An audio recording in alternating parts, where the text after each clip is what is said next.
That's the point.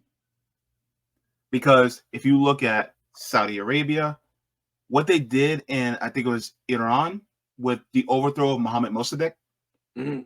and then they put in the Shah, you know, which was supported by the United States. It's always traditionalist, religious, right-wing governments that they put in, and anything that is to the left, that's secular, that focuses on taking the resources and giving it to the people, or collectivizing it and making the collective of all the people off of it, then the United States will come in and say, don't you dare. And they'll do it against the will of the people, even if that person is democratically elected. And then the United States will take it and say, no, you guys can't have what you collectively voted on democratically. When the United States says we're going to spread democracy, they're doing the opposite. Always remember, when the United States says we're spreading democracy, that means they're taking it away. You know, I don't know of anyone in the US that would say openly, I'm on the side of the establishment, right? Nobody. I mean, our government is approved of by what, 8% of people wholly? I think it's something ridiculously low like that. Only like less than 30% say that our government works for us. Anyway, when we find ourselves on their side on an issue, we should be questioning that. Thank you. And, you know, it's not even just like a moral thing, like what they're doing to the Palestinian people should disgust us, like on a physical, like it should make your stomach turn type of thing. But the material interests of all working class people align, especially in something like this. And my coworkers, most of whom are white, I live in Cleveland, so it's mostly black, and there's like it's generally an integrated thing everywhere. But in carpentry, it's mostly white people, right? And they've said the same type of thing. Like, why should we care about what's happening to the Palestinians? They ain't got nothing to do with this. I don't know any Palestinians. And the first thing I tell them is that, well, look around. Look at our city. Look at our country. It's crumbling, right? People are destitute, struggling paycheck to paycheck. Our roads are falling apart. We got no production here whatsoever. No economy. Everything is owned by these giant banks, etc. And it's our government funding this, right? They're taking money from you and me to fund a genocide. Yeah. Second, who do you think these Palestinians are fighting against? They're fighting against your enemy, buddy. They're fighting against those people stealing everything from you and impoverishing your family. The enemy of my, or the friend of my, or what is it? Enemy of my enemy is my friend, right? Mm-hmm. So, of course, you should care because what is good for them is good for you. And so when I talk about this, there's so many levels to it, but I begin there, and I begin with material interests. Because why is the genocide even happening, right? It's not because Israel becomes evil out of nowhere and just gets these evil ideas. It's their material interests that create these evil ideas, right? Yeah. It's the need for capital to expand into these settlements that creates the settler colony in the first place. Absolutely. Same thing that happened to Native Americans here. Mm-hmm. Yeah. And in fact, I appreciate you going into this.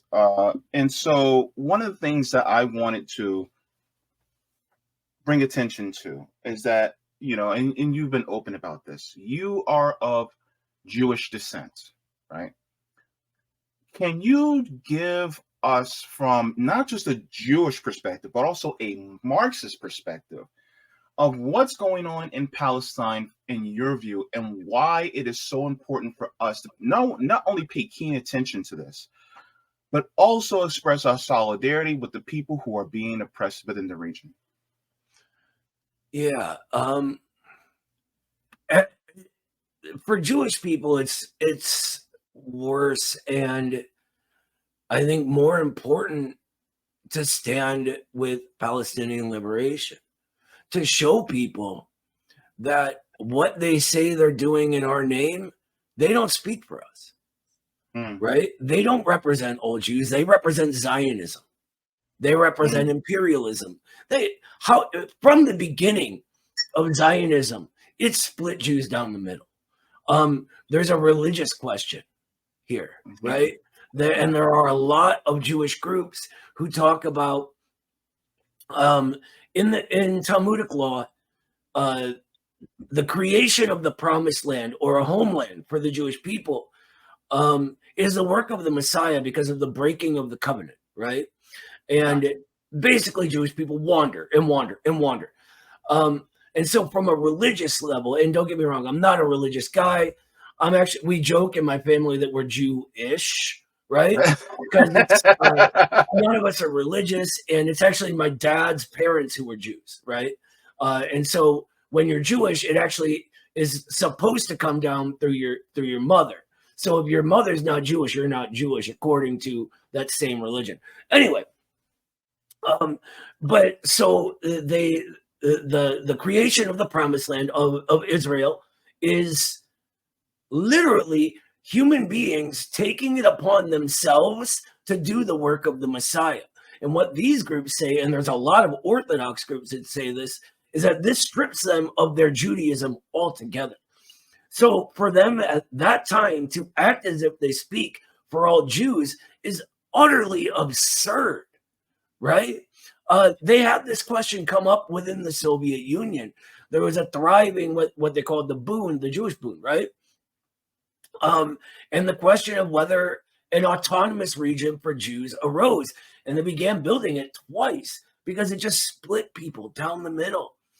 So from the beginning, Zionism was always controversial, and never have all Jews supported it. Never, never, ever. So for them to do something this heinous and say they're doing it in the name of all Jews, and that when people protest it, they're somehow protesting against Jews, is just a lie. It's nothing but a lie at that point. So the saying that being anti-Zionist is equivalent to being anti-Jewish or anti-Semitic, as they will say it, uh, that doesn't carry any water, really, does it? No, none whatsoever. We actually, when I was just talking to Nick, we watched a really good video from Novara Media where a woman explained that basically what I just explained, that this has always been a hot topic of debate among Jewish people. That so to say what like who is it that was saying that I don't know, all the conservative pundits have been saying that lately, right? Hmm. The people who apparently were anti-war last week are no longer anti-war because of this, but they've been saying that. Oh, I'm sorry, my head just blanked, JB. I apologize. I don't It's know where okay. I was going. No, no, no. A We little were just heated on this talking. topic, if you couldn't tell. No, no, no. We were just discussing about how, as far as, people equating Judaism and Zionism, or, Semitism or Semitics with Zionism. From what some Orthodox and Hasidic Jews have been saying, that I've been seeing, especially throughout Twitter, which has been very helpful, is that a lot of them have said that Zionism in itself is anti-Semitic.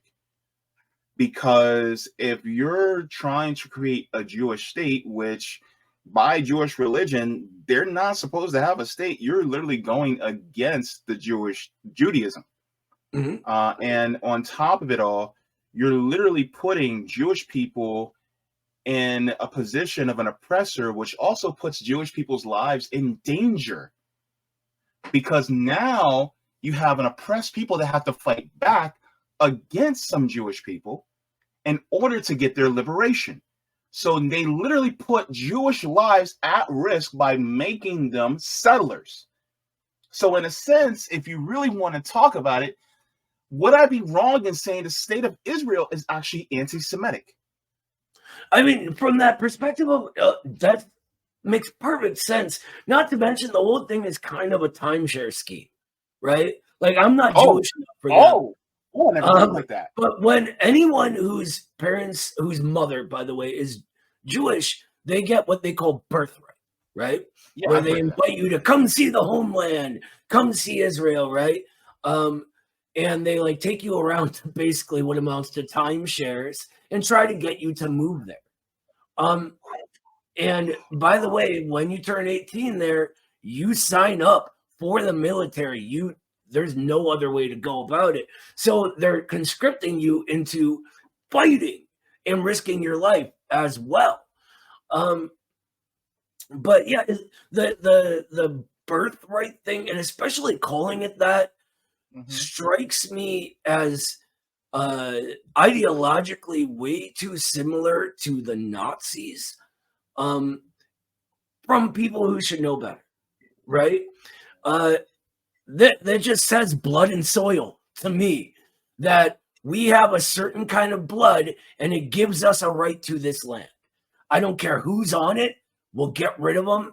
It's our blood that makes us special, and that's why we're going here, right? Damn, Noah. Ay, ay, ay. It's basically, it sounds like it's like some of them have became the very thing that they've hated, you know? And and this is why I'm looking at Black people. And a lot of Black people who are saying, well, it's not our problem, that's way over there. I'm going, so all the people in Europe, the white people in Europe, if they said the same thing about us during slavery, then that's okay. That's cool. That's cool if they say that's their problem. It doesn't affect us, right? And it doesn't sound right. Remember that famous poem about the Nazis? At first, they came for the communists. Yeah. Yep. And the rhetoric is very Nazi-like as well. The way they talk about Palestinian people as if they're not even people. Have you seen those disgusting TikTok videos that are like all the rage in Israel right now of these like spoiled middle-class kids doing these horrible racist tropes that just remind me of the way middle-class white people used to treat Black people back in the day before the civil rights movement, with blackface and all that disgusting stuff, Yeah. How are the people who had this happen to them, this happened to our people, right? How are they perpetrating the same exact thing, calling them animals and trying to present themselves as the victims, just as the Nazis did, just as they treated Jews, right? Acting as if we were outsiders coming to ruin everything. I'm sorry, I get a little discombobulated because it really eats me up. I apologize for getting kind of triggered on your show.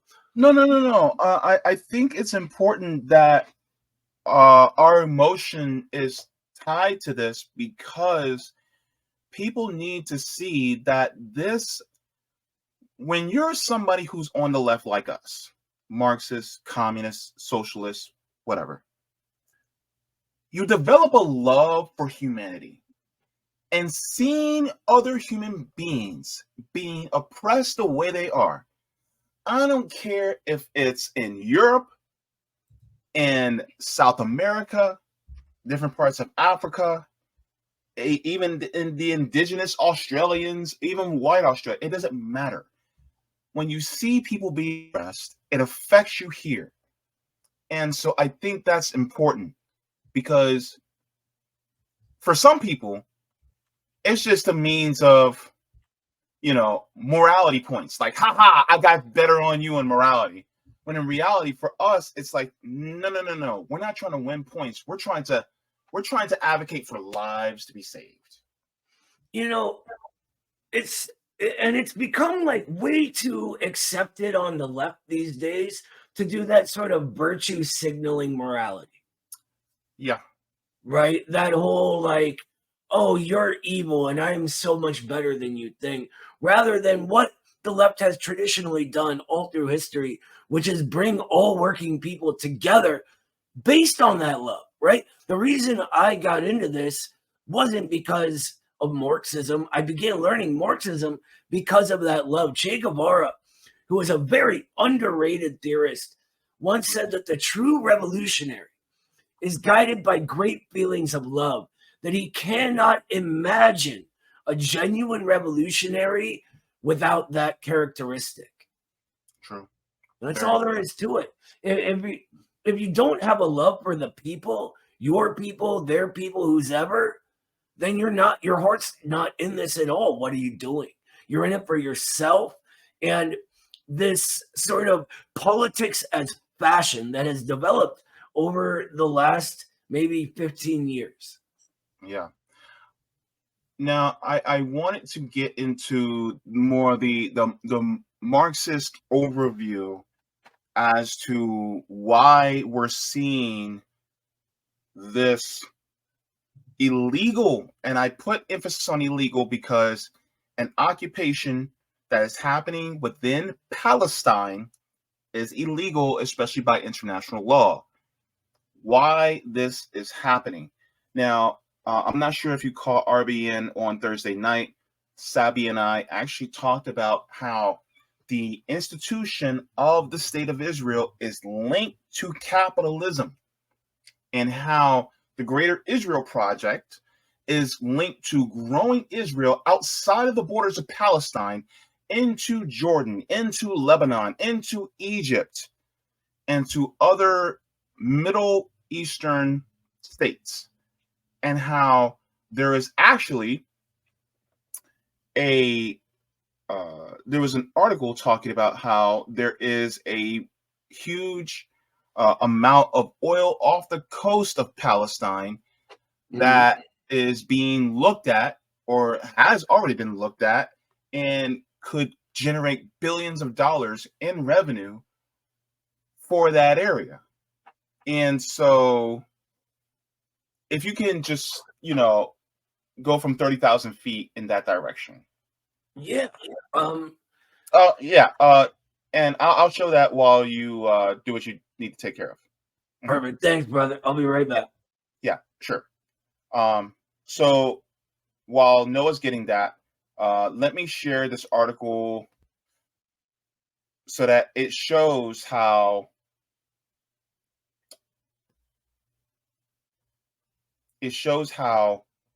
capitalism is really linked to the creation of Israel. And a lot of people would be like, "Oh my God, JB, what are you saying?"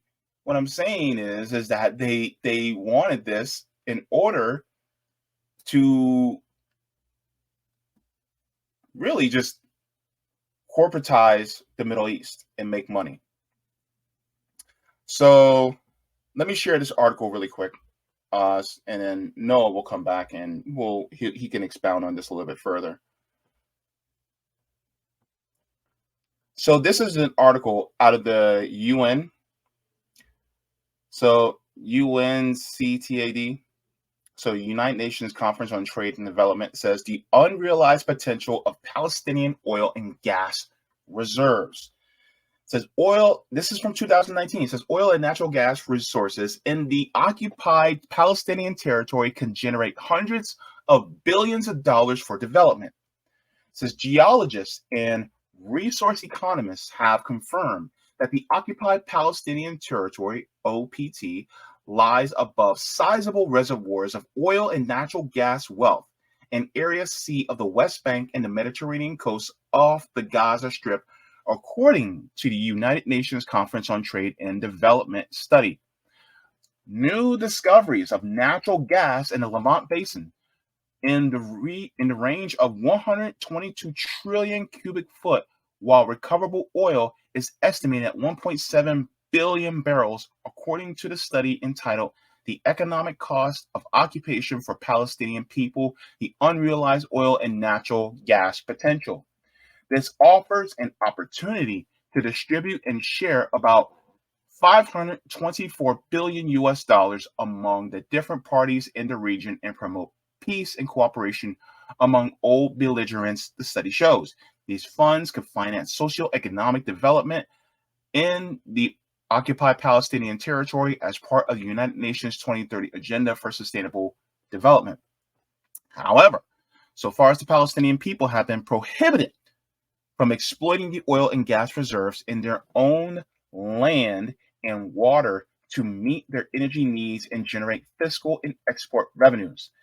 This increases both the opportunity costs and the total cost borne by Palestinian people as a result of occupation, as the study states. So, with that being said, what is going on, as we can see, is really ultimately it comes down to resources and money.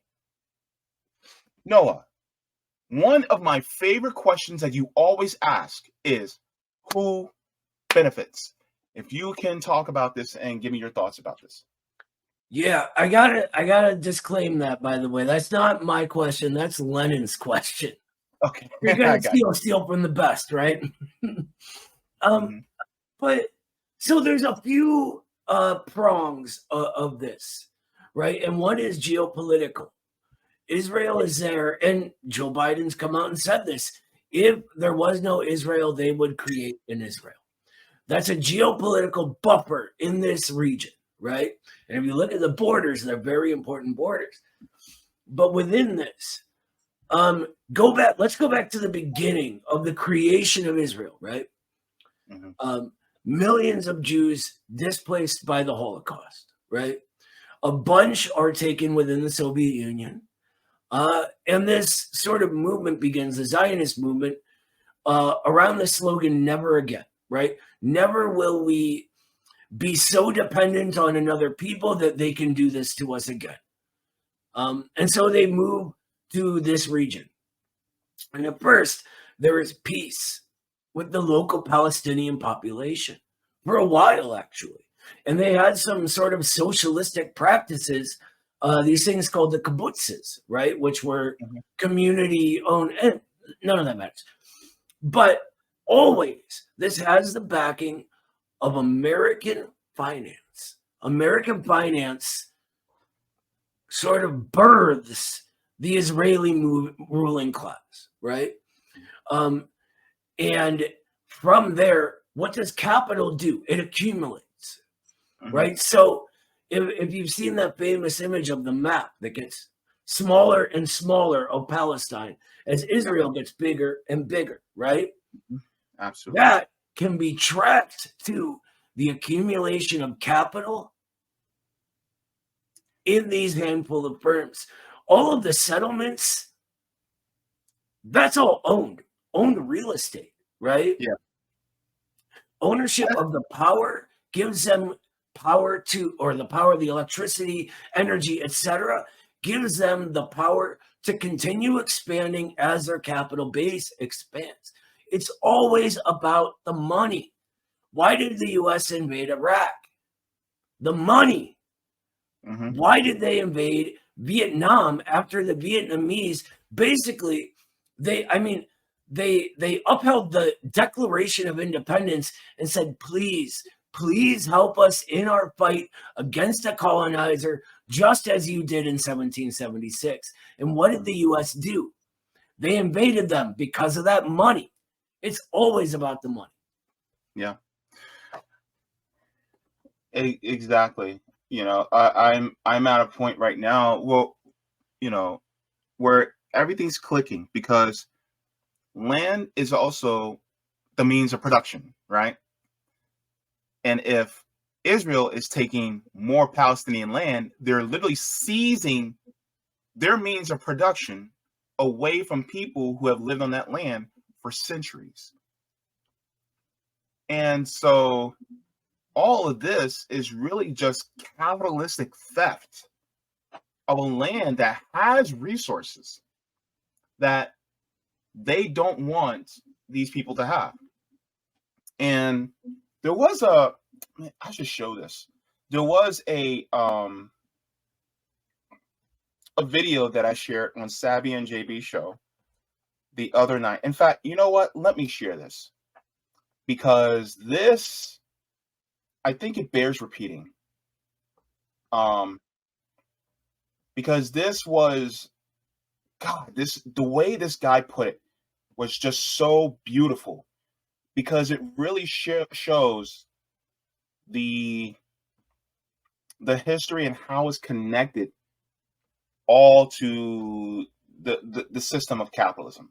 Yo, is that Ryan from The Office? That looks like the dude from that show, The Office. Oh, I don't know. I'm not exactly sure. But he's wearing a good color, though, because I'm wearing almost the same color.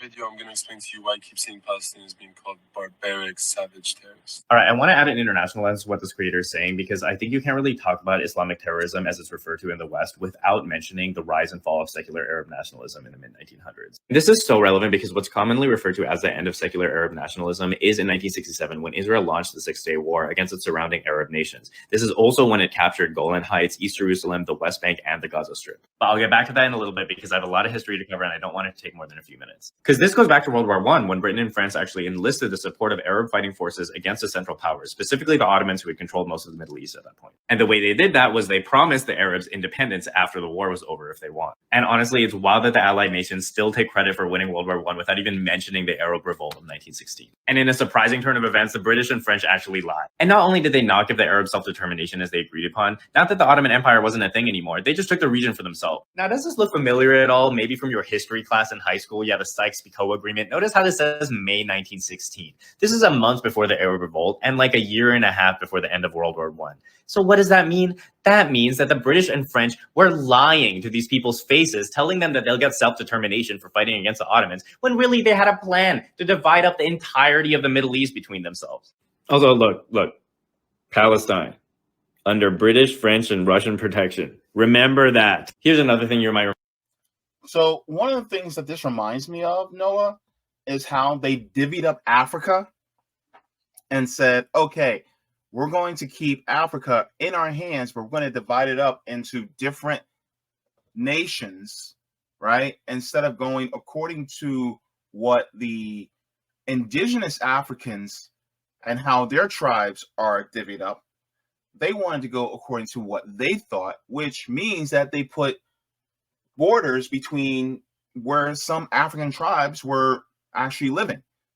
So let's say you have a Tutsi tribe and they're in between two African nations. Well, they put a border between them and said, oh, you're citizens of this nation and you're citizens of this nation, when in reality, they're all one people. So it just goes to it just reminds me of that. Yeah, and Sykes-Picot is I mean, it's famous as this. It's the colonial powers literally drawing up new lines based on where they could exploit resources from, right? Yep. So not only do they put a line between entire peoples, but they also put together peoples that aren't together, that aren't part of the same nation or people, right? And then what they do is they would encourage fighting between these groups and talk about how, the savage backward Middle Easterners and Arabs can't stop their religious wars, right? When all of this is based on their interference and colonization. Yep. And they'll create like one being at a lower class and one nation being at an upper class, and then they'll make them fight each other.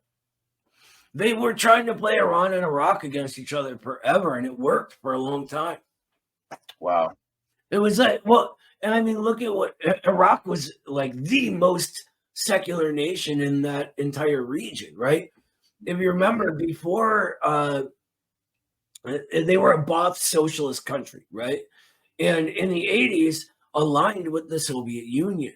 Now, they had a left and right wing. Like, Baathism is a very peculiar sort of socialism, but they have a left and a right, right? Within their Ba'athist party. And there's Qasim, or is it Qassam Hussein, who was the leader, and Saddam Hussein, who was sort of a rising star on the right part of the party. He begins working with the CIA, not because he wanted to, because he had to, right? And ends up sending assassins after his cousin, and they basically get rid of the entire left part of the party. Gotcha. And things are okay. They're sort of allowed a grace period from the CIA. And then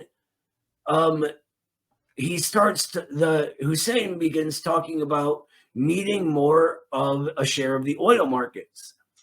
Mm-hmm. Surprise, surprise. That is when they get invaded. Mm-hmm. Gotcha. Well, thanks for that historical context too. So let's continue because it gets deeper.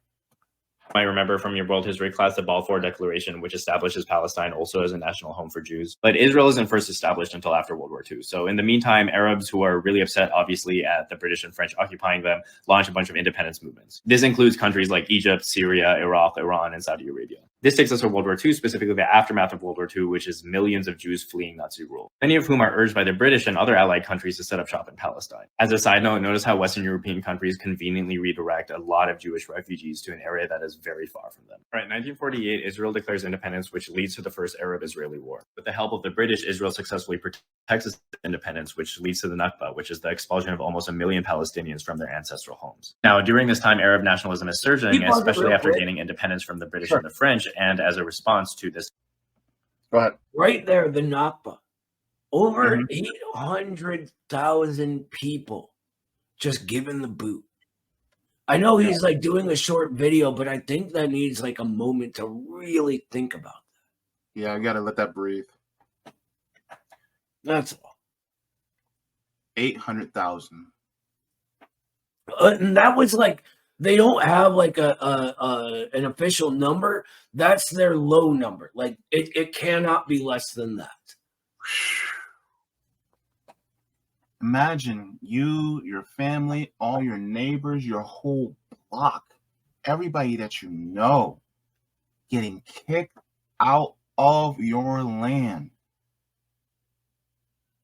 Yeah, you guys have a small business where you're growing olive trees that have been in your family for generations. You're creating olive oil and things like that, and then you get kicked out by essentially a bunch of Europeans that came in because they said, well, the United Nations gave us this land. And it's like, well, who are they to give our land to you?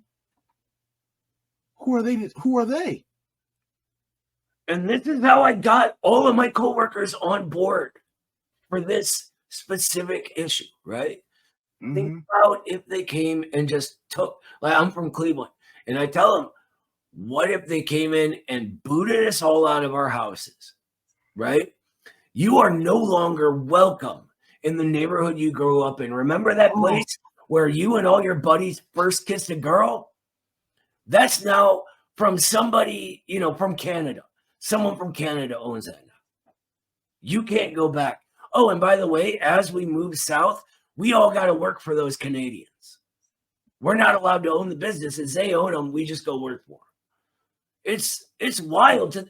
And that's like, if you can personalize it like that, just my advice, that's how I do it. That's what makes sense to people.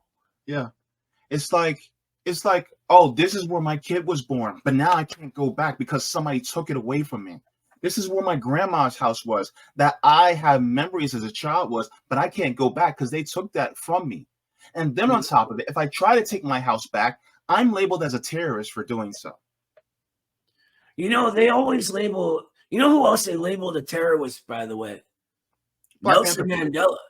When he was active, he was imprisoned, called a terrorist, etc.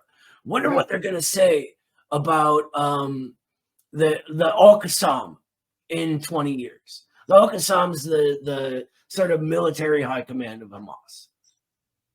Are we going to remember them at the same way that we remember Nelson Mandela's time when he was called a terrorist? Or they called Fred Hampton a terrorist? Yeah, they did. They called the Black Panther Party terrorists. You know what's crazy? And I don't want to get on like a tangent here, but all of this ties together. The way we are misinformed and miseducated in the institutions of the ruling class. Who benefits? Who benefits from us being taught in schools that the Black Panther Party were black terrorists who wanted to oppress white people? Who benefits from that? Not us. You get the last word on that.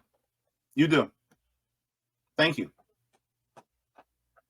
Let's continue this because this guy is cooking.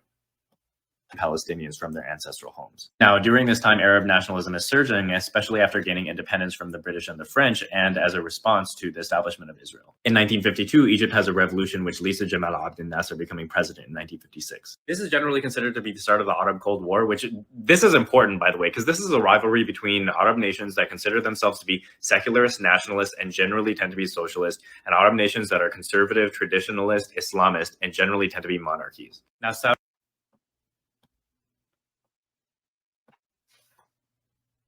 That's the point. Because if you look at Saudi Arabia, what they did in, I think it was Iran, with the overthrow of Mohammed Mossadegh, and then they put in the Shah, which was supported by the United States. It's always traditionalist, religious, right-wing governments that they put in. And anything that is to the left, that's secular, that focuses on taking the resources and giving it to the people, or collectivizing it and making the collective of all the people off of it, then the United States will come in and say, don't you dare. And they'll do it against the will of the people, even if that person is democratically elected. And then the United States will take it and say, no, you guys can't have what you collectively voted on democratically. When the United States says we're going to spread democracy, they're doing the opposite. Always remember, when the United States says we're spreading democracy, that means they're taking it away. I don't know of anyone in the U.S. that would say openly, I'm on the side of the establishment, right? Nobody. Our government is approved of by 8% of people wholly? I think it's something ridiculously low like that. Only less than 30% say that our government works for us. Anyway,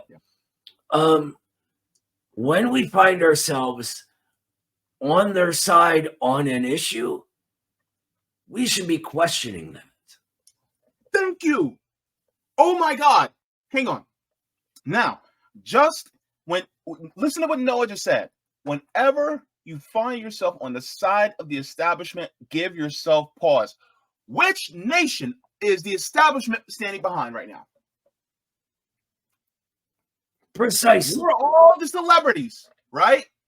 From Chris Rock to Gal Gadot to Natalie Portman, all of them. What are they on? Now, if you're on the same side as the establishment, the State Department, all these celebrities, and if you're still cheering for the same side that they are, pause and think about it. If you're advocating for the same people that CNN, Fox, MSNBC, News Nation, Breaking Points, if you're cheering for that side, even though, was it 1,500 people killed versus 7,000, and that's just since the beginning of this part. Yeah, since October 7th, right? And the thing is that a lot of times people think, everybody wants to go back, well, what happened on October 7th was tragic. What happened in 1948 was tragic. That was tragedy. And What they happened? have a name for it called the Nakba, which means the great tragedy. What happened in 2022 was tragic. What happened in 2021 was tragic. What happened in 2020 was tragic. What happened in 2019 was tragic. And on and on and on. I mean, here's the thing, and this is what bothers me about a lot of people who sort of perform being on the left, but the substance of them is inherently reactionary or liberal, right? They seem to put a hammer and sickle or a smiley face or whatever they want onto the rhetoric of the ruling class. In the abstract, they're like, I'm for liberation. But every time it comes down to the real world, they are cheering on imperialism. Doesn't matter how many times you say the word dialectics if you're not looking at a problem dialectically. Doesn't matter how many hammers and sickles you put in your Twitter profile. If you're on the side of the ruling class, you're on the side of the ruling class. Yep. Thank you so very much. All right, man, this is just too rich. All this wisdom that you putting on me, Noah. Thank you. I don't know about wisdom. Saudi Arabia Something on you. doesn't like secularism because it's Islamist. It also doesn't like socialism because it's traditionalist. Now let's think for a second, right? This is the Arab Cold War, which is part of the Cold War. Which side in the Cold War tended to identify as being anti-socialist? The United States. The United States did not want Soviet communism spreading through the Middle East, so they signed a mutual defense assistance agreement with Saudi Arabia. This was the official start of US-Saudi relations, and notice in this case how the United States aligned itself with Islamists against secularists. Now this finally takes us back to the Six-Day War, 1967, when Israel takes over not just Gaza, not just the West Bank, but Golan Heights and Sinai too. This deals, I can't even begin to explain how big of a deal this war was. This deals such a huge blow to the Arab world, but especially Egypt, Jordan. In his notes, he says, obviously this destroyed Palestine, specifically the PLO, which was secularist and socialist. Remember that historically, Palestinian independence movements were secular, inclusive of Jews and Christians, unlike Israel. And in Syria, which were secular nations. One of the things the ruling class always does, what they try to do is get rid of the communist or communist adjacent forces within an oppressed people, right? So that way the only thing left is the right, the right wing of it, right? And then they have an easier rhetorical time talking about, Hamas are all far-right reactionaries. They can control the left with this and the right with the same basic, super patriotism, as Michael Parenti would say, that our ruling class is the world police or whatever. Yep, absolutely. Thank you so very much for that. And in Syria, which were secular nations. And this is the moment when the United States comes in and starts its long-standing alliance with Israel. This is from the BBC, by the way. After 1967, the Americans looked at Israel with new eyes. It fell in love with the young Sabras who had beaten 3 Arab armies. And in doing so, the US took the reins from Britain and France in being the Western nation that keeps the Middle East in line. All right, y'all, we're reaching the end. Honestly, this took way longer than expected, so thanks for bearing with me. At this point, secular Arab nationalism is more or less demolished, especially after Iran stages a theocratic revolution. But there is one strong freestanding nation left that is secular, and that's Iraq. Does that ring a little bit of a bell, y'all? The war in Iraq, Saddam Hussein. Let me show you a video real quick. Ladies and gentlemen, we got him. I was like 5 years old when the United States captured Saddam Hussein after invading Iraq. And his note says, remember how we literally lied about WMDs to justify invading Iraq, leading to the destruction of Iraq and hundreds of thousands of deaths, including Americans? And I had no idea what was going on then. And now I finally understand. Now, the point I'm making with this entire video, like 100 years of history, is that time and time again, the United States has sided with Islamists. And this primarily has been done through its alliance with Saudi Arabia. Through this, it's toppled with other Western nations, Syria, Egypt, Iraq, Afghanistan, etc. And in Palestine in particular, this meant the destruction of the PLO, which was a secularist, socialist, Arab nationalist party. And guess who they were replaced by? The Israeli-funded Hamas organization. I have a video about this, but Israel funded Hamas as well, which was an Islamist organization so that they could fight against the secularists, the same strategy that the United States did. And just like what happened in Afghanistan, where the Islamists that the United States funded started fighting. Notes. His notes say, more specifically, the U.S. funded the Mujahideen, which the Taliban splintered off from and destabilized Afghanistan, creating the power vacuum for them to take power. And then, sorry, go ahead. I'm sorry. Before you move on the Mujahideen, this was their move against the Soviet Union, right?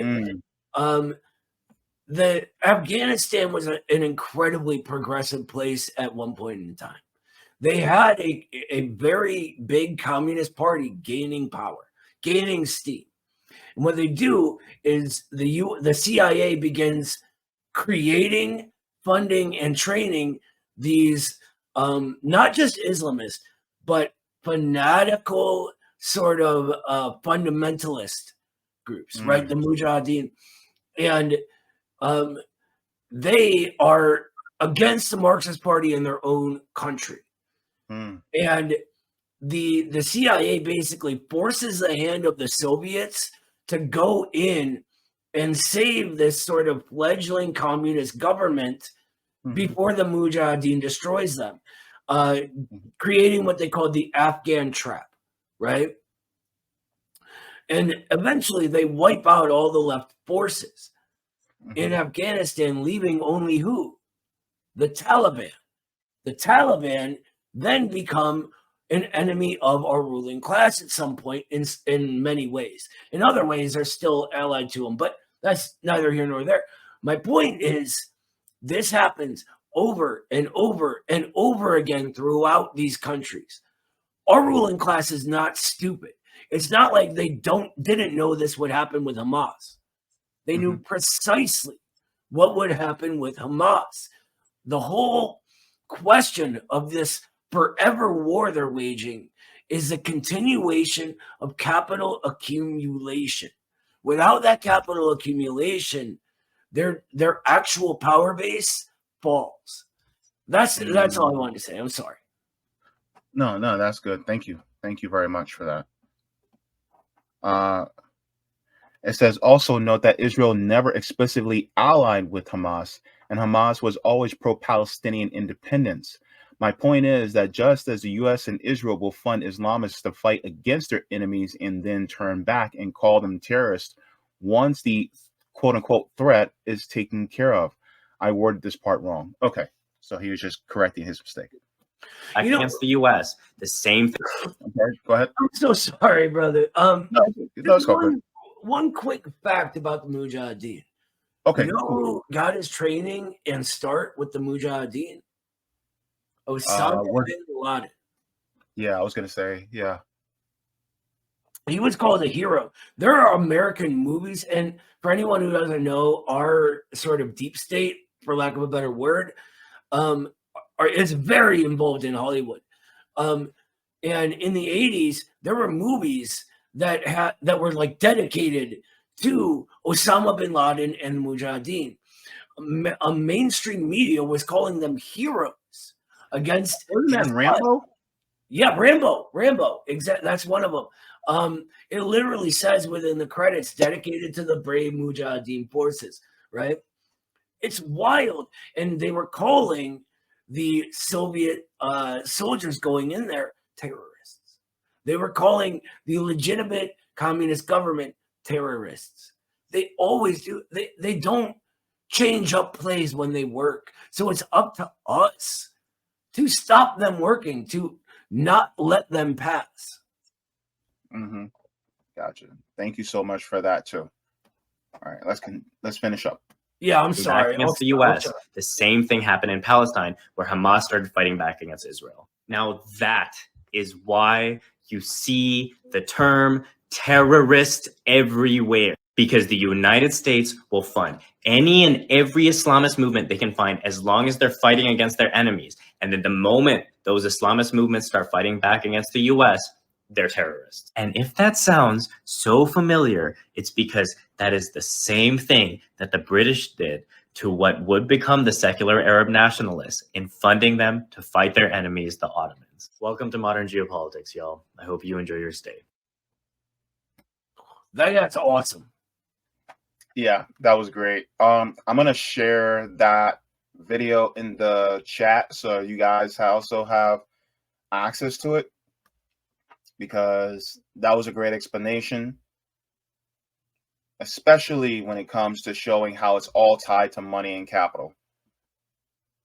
Because a lot of people, once you follow the money, that's how you realize that this all isn't just coincidental. And a lot of times people will go, well, what's going on in Israel-Palestine is a complicated issue. It's so complex, and they've been fighting for centuries and blah, blah, blah. It's like, no. They haven't been fighting for centuries. This stuff started back in 1948. It has not been a long ass time they've been fighting. In fact, Jewish people, Muslims, and Christians have all been living in harmony in Palestine up until that point. They were chill. They were cool. You know what I'm saying? Like, you could be a Jewish person, go to a mosque and pray at the mosque next to somebody who's Muslim, and it's cool with them because they're like, we all pray to the same God, and we all are basically based on Abrahamic religions, so we're all basically cousins. So it's all good. And Jews, Muslims, and Christians, look, there are Palestinian Jews, there are Christian Palestinians out there, as well as Muslim Palestinians. And guess who's being murdered right now? There's also Jewish and Christian Palestinians that are being murdered out there. Yeah, there was a Christian church that Israel bombed. Yeah, it was an Orthodox Christian church, right? Mm-hmm. So yeah, it's wild. Like the narratives that they sort of push forward, they always have some sort of like kernel of truth that they're center, like some statistic they'll quote. But the issue is that the narrative they're saying is not proven by whatever the fact is, right? Like, are there problems between religions? Yes. Is that the center of all of this? No, of course not. Like Jamie was just saying, like people just lived together, right? Look at Syria, which is a secular nation. Mm-hmm. Alawites and Muslim, like everybody just, yeah, I'm sorry. I'm like, this stuff, like, it just, the amount of dishonesty in our media, I don't think we even, like, really think about it often. We all, go, like, you can just, like, offhandedly go, oh, I don't trust the media.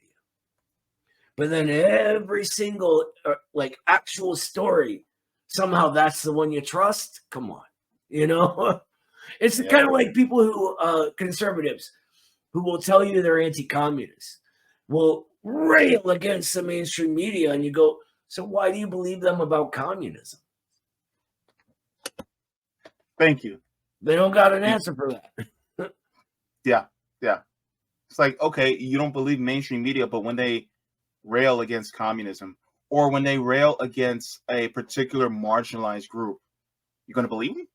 Oh, right. It's like, oh, so you don't believe them when it comes to Donald Trump, but then when it comes to somebody that may be, black or an immigrant or somebody that's LGBTQ, you believe them? And you know what's funny? I'm so quick aside. I'm starting this new series on the Institute's social media called Real Talk, where we discuss like the actual way we talk to coworkers and friends and stuff. And this is one of the things that I've used with my coworkers to just completely eliminate xenophobia, right? Like a lot of the guys I work with were all about that sort of Fox News, everything bad is the fault of immigrants, etc. And one of the ways I get in there is I tell them, like, why are you trusting the media to tell you the truth about immigrants? Let's think about it for a minute. You and I are smart enough to figure this out, right? And over a while, it don't happen right away, but over a while, like that's all gone. Mm-hmm. Yeah, yeah, because they're the ones that are lying to you because they're trying to say that everything's good when everything is crap. Mhm. It's like don't believe your wallet, just believe us. And I'm like, no, I'm gonna look at my wallet. I'm looking at my bank account. I'm going on the bank account app and I'm looking and seeing my number in the red. And you guys are saying that everything's good, according to whom? Right? Right? Both Trump and Biden claim to have like started this huge recovery in our economy. Like Biden, like, just a few months ago, was talking about how well Bidenomics is working out. What? Like, it's like they want you. It's like, did you see? There's a really Libby sort of movie called "Don't Look Up." Do you remember that? Oh, that was funny. Yeah, That's what it is, right? It's them just constantly saying, "Don't look up." Yeah. You know, Yeah. it's wild. Don't look up. And you know, W.E.B. Du Bois talks about this on an ideological level, and he calls it the American assumption, right? That you can, and there's a lot that goes into this theoretically, but that the notion created within the sort of the germ of it's in the dawn of industrial capitalism, that if you work hard and smart, you can improve your station, right? That has a sort of flip side of the coin, that if you are not improving your station, if you are immiserated, impoverished, etc., it's you not working hard enough or being smart enough, right? Yeah. Now, if you look at statistics, that means that we're either all very stupid people who don't work hard, which, I mean, look around, that's clearly not true, or the whole idea is kind of wrong, because there is one direction class mobility goes in this country. Yeah. Down. Absolutely. Thank you very much for that.